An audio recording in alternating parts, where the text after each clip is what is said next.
What is going on, guys? TheBrokenMachine here. Hope you're all doing well today. Sit back, relax. We're going to go over the best settings for Battlefield 2042 Season 1 here today. So get ready, turn on your consoles, turn on your PC, and let's do this. Crossplay enabled allows you to play with your friends on other platforms. If you disable this, you will be restricted to the platform of your choice and you will find it difficult to find a game. Leave this on. Control hints enable or disable control hints visible on the right side of the heads-up display. Definitely recommend leaving this on. Reactive hints such as the reload hints can be very helpful. Recommend leaving this on. Share usage data. If disabled, EA will only collect your device data and what they need to provide necessary online services. Doesn't affect your gameplay, so you can turn this off if you wish. If you don't want to see player created content such as emblems or images, turn off this here. If you don't want people to follow you into servers, disable allow followers. At the bottom here, you can show or hide visuals for experience XP progression in the main menu. Personally, I'd recommend leaving this on. For the network tab here, you can leave all of this disabled and only enable it if you are having lag issues, packet loss issues. For example, record your gameplay, send it into EA, Twitter, your friends or whatever, and hopefully somebody can help you diagnose your problems. But most people just leave this off. On the display tab here, we have the field of view. Essentially, this is the amount of observable world in front of you. 90 is a nice balance. If you max it out and go all the way, you get a huge amount of peripheral vision, but targets become smaller and much more difficult to track and aim at. If you go all the way to the left, very narrow FOV, targets become much bigger, easier to see, easier to track and aim at, but you do lose that peripheral vision. 90 is a nice balance. For the vehicle third person FOV, I'd recommend cranking this all the way up so you can see all the way around you in third person when in a vehicle. ADS FOV off and on has various advantages and disadvantages. For example, here you do get that added zoom, but there does appear to be some more visual recoil. With this set this way, less visual recoil, less added zoom, but I do find that lack of visual recoil is quite beneficial. Personally, I can use both. It's up to you, though the less visual recoil, definitely recommend that one. For the brightness, leave this on 50, maybe go 60 if you really need it. Any higher and it's just going to look totally washed out. HDR calibration is for those with HDR monitors. I do not stream in HDR, so I don't have these options here. Motion blur, drop this all the way to 0. That's blur when you're turning around. You don't want that, it will affect your vision, you might miss targets. Turn it all the way off. These two options at the bottom here can be disabled. They don't really affect gameplay, they're only visual and you don't need them. Onto the HUD general here, the show HUD, that's the heads-up display, everything you see on screen essentially. Turn this off if you want a more cinematic experience, though you won't know what's really going on around you. Same for the show HUD prompts.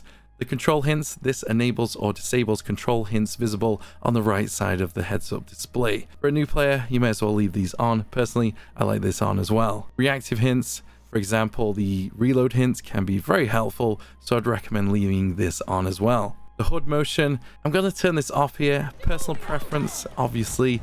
If you want the HUD to move around a little bit as you're running around the map, turn this on. Some people don't like that, some people do. Again, personal preference. For the camera shake amount here, drop this all the way to the bottom here. You don't want your camera shaking and affecting your aim as you're moving across the map. Soldier compass, set this to always on. Show vehicle seat on as well so you can see who is occupying which seat in your vehicles. Chat log visibility, turn this off if you don't want the chat log on screen, and you have a opacity option here for that as well. If you are colorblind, there is a few options here for you to have a play with, and of course there is some custom options here if you really want to tweak it to your personal preferences. I know a lot of streamers who aren't colorblind that do actually change up these options here. For example, on the custom friendly color, you could have green for all your squad mates, and then on the enemy color, you could even have pink or maybe purple. Personal preference, it kind of looks cool on some streams. Personally, I find it quite confusing, but hey, if it works for you, have a play here. Kill log is the kill feed, turn this on if you want to see that. And you have some options here so you can show kills made by all of the players in the lobby, team, squad, self, or only those nearby. I'd actually recommend leaving this on squad. Now for the HUD scaling options here, again, personal preference. I don't have a problem with these, so I just leave these on default. For example here, if you didn't want the chat to be so big, you could turn this all the way down. Crosshair options here, definitely recommend leaving the opacity all the way to 100. Turn this off if you don't want the crosshair to be so visible. Crosshair projection, leave that off. With it disabled, the crosshair is static and stays in the center of your screen. This is really important when it comes to aiming. Definitely recommend leaving it off on this one here. If you've watched my aim guide, it's got a lot of views. I talk about how important it is to know where the center of your screen is, and with this crosshair projection on, it's not going to be in the center and it can be quite off-putting. Leave this off. Crosshair thickness, again, this is personal preference. You can see some options here if you want to change those and have a play. Go with it. The default I think is perfectly fine. Now for the crosshair color, I like to use a pink/purple one. As you can see on the images on the right, it's quite visible. It's not too distracting, and I find I actually track targets with this one very well. Definitely recommend you give this one a go. Other people like to use a white one, a green, red, maybe a blue, or even a black one. That kind of works for some people. Personally, not for me. Very important you do give this a go, but a standard green, or you like the one I use here, might not see much, but it will affect your aim, so have a play with this. Hit indicator opacity, if you don't want that to be so visible, drop this down to 0, or well, not to 0, just a little bit down. Now the hit color here, I have a bit of a color scheme going on here. So blue is for the standard hits, red for the headshots, and green for the kill. So as soon as I see green, I know to snap for the next target. If I see red, I know I've done quite a lot of damage, so a standard hit might be good enough for the kill. If I only see blue, I know I'm not doing tons of damage, so maybe I'm fine with that, but even if I'm in a really tricky situation, I might decide, you know what, I've got to go for the head. But it's a nice little color scheme. Definitely recommend you have something similar, or just this one. Definitely recommend green on the kill. As soon as you see that green, pop to the next target. The damage base shape, again, that's personal preference on that one. I would just leave that on. Same for the armor broken hit indicator, leave that on, so if anyone's using any plates, you'll see a little icon pop up and you'll be good to go. Change the armor hit indicator color to something like yellow. For the damage indicators, I actually leave these on the default values here. Again, personal preferences on all of those. For the minimap settings, I'd recommend rotate with view. If you don't like that, just turn it off. On foot distance, crank this all the way up to something like 200 so you can see all the way around you. In this game, players are spotted when they are firing, so having this all the way up means you see a lot of people on the little mini-map. As for the other options here, they are really personal preference. Don't have much recommendations here, but default values are totally fine. Change them up if you wish. Next, we do have the heads-up display icons. Again, I'm going to say it again. Yes, I'm going to say it again. Personal preferences, but I would say to have a play with the zoom settings here on all of these. Drop this to something like 60. So, for example, when you're aiming down sight, or ADS as some people say, the objective icons, the opacity will drop down a little bit, so they're not so visible and they don't get in the way. It can be very helpful. Definitely recommend you drop these down a little bit for these zoomed settings. Again, personal preferences, but do have a little play with the zoomed settings. Now onto sound. Default settings are all fine here. For the sound configuration, set this to auto. It should be fine. Audio mix, try night mode. For me, I do have Astro headsets, so I do use the Astro equalizer. But the the night mode can be very beneficial for footsteps. Do give it a go. Hit indicator, set this to 2042. If you want to hear some sounds on the hit indicators, turn this off if you don't. In-world radio music, I like to hear footsteps and what's going on around me, so I do often turn this off. Turn it on if you want a little bit cooler ambience, you know. Voice chat, disable, enable, up to you. Voice chat channel, you can change the channel there if you wish, and there's some settings at the bottom for your microphone. Adjust these if you need. Subtitle options here as well. Again, personal preferences, if you need those, turn them on. Now, controller settings, a lot of personal options here. I could go all the way through each, but I'm going to say it again, it is personal preference. However, I will say you want to go to the edit controller mappings, go to weapons and equipment, and set fire to R1 and zoom on L1.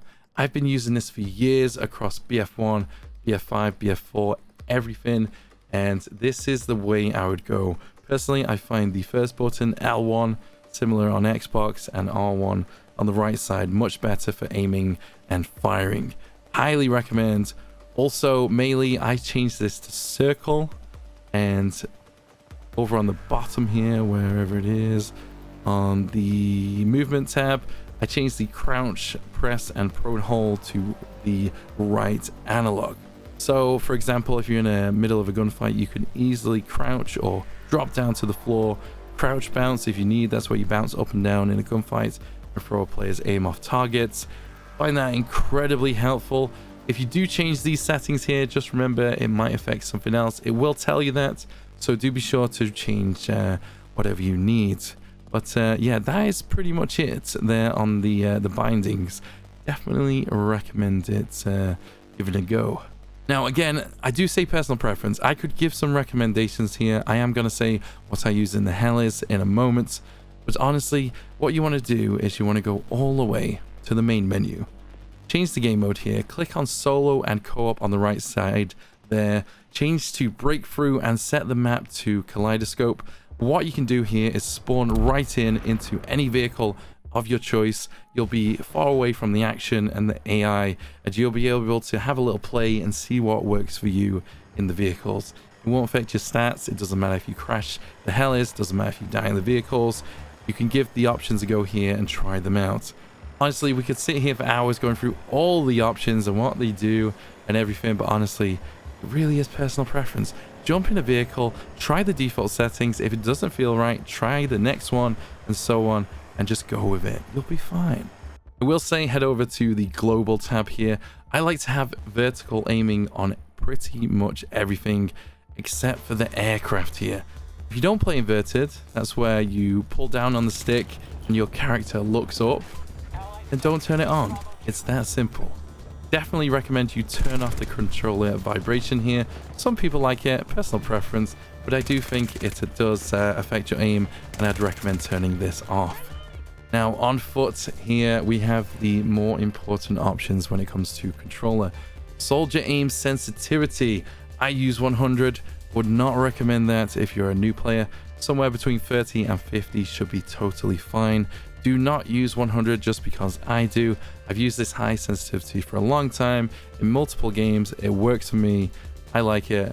But again, personal preference. If you can dominate on 20 sensitivity, stick with it. There is some downsides to going too low though. Can't 180 on people, and that will be a problem. And that's why I do say somewhere between 30 and 50 is probably fine for most people. Invert vertical look. If you play inverted, turn this on. Turn it off if you don't. Leave the FOV here. It should be the same as the one we set earlier. ADS FOV as well there. For the soldier aim assist, I'd recommend leaving this on 100. If you want no aim assist, drop this all the way to 0. Now this is the standard aim assist, not the second option, which is the zoom snap. This is the aim assist where you aim down sight near a target and it snaps to them. Personally, I do not like this at all, so I drop this all the way down to 0. I can play with aim assist off, but I do like to just leave it on. But for the zoom snap, definitely recommend setting this to 0. If you're a totally new player, maybe just leave this on default values. Soldier sprints, personal preference, I like to leave it on click, set it to hold if you wish. Double tap forward to sprint, you can turn this off if you wish. If you double tap it, you can set it to auto sprint, or just leave it on off. I just leave this on off. You can set custom buttons here for sprints if you wish. I have this on the left analog. Sprint to vault over objects. I don't like that. I prefer to actually press jump, so I leave this on. And at the bottom here, we have always used traversal sprints. I definitely recommend leaving this on. If you turn it on, this changes it so that you are always entering traversal sprints immediately upon activating sprints. You may as well leave this on. Soldier weapon zoom, do you want it on toggle or hold? Personal preference. You can set the zoom here button if you wish. Steady scope, toggle, hold. I personally prefer hold on these. It works much better for me. I've never understood people who can use toggle. Never understood that, but hey, if it works for you. Now, soldier zoom aim sensitivity, you can have a tweak with this. If you leave this on 100, if I'm correct, this is 100% of your hip fire sensitivity. So if you leave this on 100, it should be the same sensitivity as your default sensitivity. If you drop this to 50, it will be half your hip fire sensitivity. Does that make sense? It should be correct. I'll correct myself on screen if it isn't. Another example, if you wanted your aim down sight sensitivity to be twice as fast as your hip fire sensitivity, set this to 200. Parachute auto deploy, airborne parachute auto deploy, personal preferences, up to you. Quick throw grenades. When enabled, the grenade will throw it instantly. Revive interaction, and all of these, again, personal preferences. Aiming left right acceleration, you do not want any acceleration while aiming. I would drop this all the way down to 0. Basically, when there's no acceleration, you aim to the left, it goes instantly to the left. If there's any acceleration, it's not going to be instant. Some people like that, but personally, and for accuracy purposes, definitely recommend turning this off. Now for the vertical aim ratios, I would actually leave these on default. I tried both of these on 100%, so basically at 100, the crosshair moves the same distance when aiming vertically as it does when aiming horizontally. Personally, it didn't feel quite right, so I've left this on the default values. Now for this next option here, uniform soldier aiming. Basically what this does is it makes all sights feel exactly the same in terms of sensitivity. So for example, if you picked up a pistol and turned 90 degrees to the right, switched to your sniper, scoped in, and did the same, both would feel the same in terms of sensitivity. Personally, I prefer that. I think it makes aiming much more consistent. As for the coefficient, I'd recommend leaving this on the default values. If you're really confident, do try 178, and personally 133 seems fine. There isn't much debate about this. I'm not sure who's right, but default values seem to be fine. Now, if you did turn on uniform soldier aiming, so all your sights feel the same, leave all of these on default values. If you didn't, you can have a play here and adjust these if necessary. So for example, at the bottom here, if you wanted a really slow sensitivity on the 10x zooms, you could drop that here. Vehicle sensitivity, I just leave this on 50. I don't need to be super exact in the vehicles. That works for me. Invert vertical look options if you need. Vehicle FOV, we did that before. We got some sensitivity options for the tank aim, gunner aim, and the transport vehicle free look here. Change these if you wish. Personally, I just leave these on 100. Okay, vehicle aim relative controls. These can be quite confusing. Basically, if you turn this off and you're accelerating, you turn the camera, your vehicle will still continue to go in the direction it's facing. If you turn this on and you aim behind the vehicle, suddenly you'll start going in that direction. Sound a little confusing? Yes, it probably should. So I'd recommend turning this off. Vehicle boost, up to you, personal preferences here. Again, lots of personal preferences here for the zooms. Pilots here, you can change the sensitivity if you wish. I think the default values are totally fine. Again, aiming left, right, acceleration, turn this all the way off as I recommended earlier. Obviously, if you like acceleration, turn this up. Vertical aim ratios, again, personal preference, like I said earlier, but I like to keep these on default. And if you want uniform vehicle aiming in the vehicles as well, do turn this on and set the coefficient to what you had earlier as well. As for the controller tuning, I would highly recommend you turn off the controller vibration. It does affect your aim and you don't need it on. Center dead zone, basically this is the amount or the area in which your input is registered on the analog stick. The higher the value, the more you have to push the stick before it registers any input. If you have this too low, you may find your aim drifts all over the place. Your sensitivity just feels a little bit too crazy.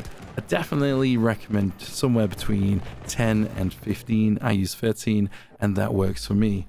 The actual dead zone and the max input threshold, I would leave these on default values. If you're very confident, have a play of these, but personally, I think the default values are totally fine.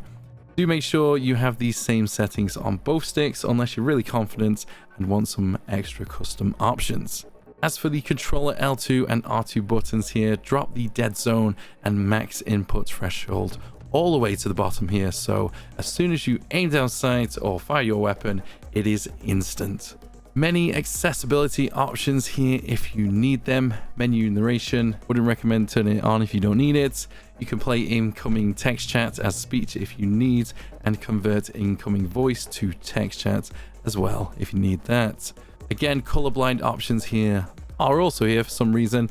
We've done these all before, so you don't need to change those. Again, subtitles there if you wish, and of course some extra control options here, but I do believe we've seen these all before.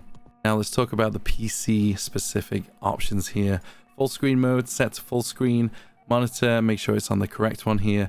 Resolution, go all the way if you can, and make sure the refresh rate is the highest available on your monitor. Also, do be sure to click the desktop, right click here, go to the control panel. I'm not sure about AMD. This is what it's like on Nvidia, and make sure your monitor is actually set to the highest refresh rate available. A lot of people make this mistake. Graphics though, I'd recommend custom, medium, and then the rest on low. The game looks pretty much the same on most of these options. They still give you nice visuals while still giving you some good frame rates. Dynamic resolution scale, set this to off. DLSS, worth a go if you're on a more lower end system and you want to try and squeeze out some more frames. Personally, I'd recommend leaving this off if you don't need it. Ray tracing, turn it off. No need for that to be on unless you're making montages and stuff like that and make it a little prettier. Reflex, low latency, turn this on to enabled, and boost. This is used to reduce system latency, so it increases PC responsiveness. Your aim should feel a little more snappy with this on enabled and boost. These options down here, I would recommend leaving all of these off, especially future frame rendering. Some people might find you get more frames with this on. Personally, I don't in this game. I did in a previous title, but this one is totally fine. As for the vertical sync, I would recommend turning this off. If you turn this on, you won't see any tearing on your screen, but there will be some input lag and it will affect your aim. Over on the mouse and keyboard tab here, you can set some custom key bindings if you wish. Personally, I have all of these on default. Definitely recommend changing some of these so that they match other titles that you play on. For example, crouch in one game could be C, it could be on X. You might want to, synchronize all of these and have them the same. As for sensitivity when it comes to mouse, again, personal preference. There is a website out there. I'm going to put it up on screen right now so you can match your sensitivity in one game to this. Personally, I use 6.4 on 800 DPI. For the rest of the settings, they are the same as console, but I do have the vertical mouse aim ratio on 100 and 100 here when I'm using mouse and keyboard. Definitely recommend you do the same for that. Definitely works some wonders. Uniform soldier aiming feels so much nicer with a mouse. Highly recommend that as well. But yeah, most of these settings are all the same as my console settings. I do hope that has helped, guys. That is pretty much all there is. Hope you've enjoyed this video. Do drop a like if you have, and I hope to see you in the next one. Plenty of guides and tutorials and tips and tricks all on the channel. In the pinned comment below, I'm going to link you some of those. Do be sure to check them out. I do hope this video has been helpful. Drop a like if you've enjoyed it, and I hope to see you in the next one. Take it easy, guys. Catch you later.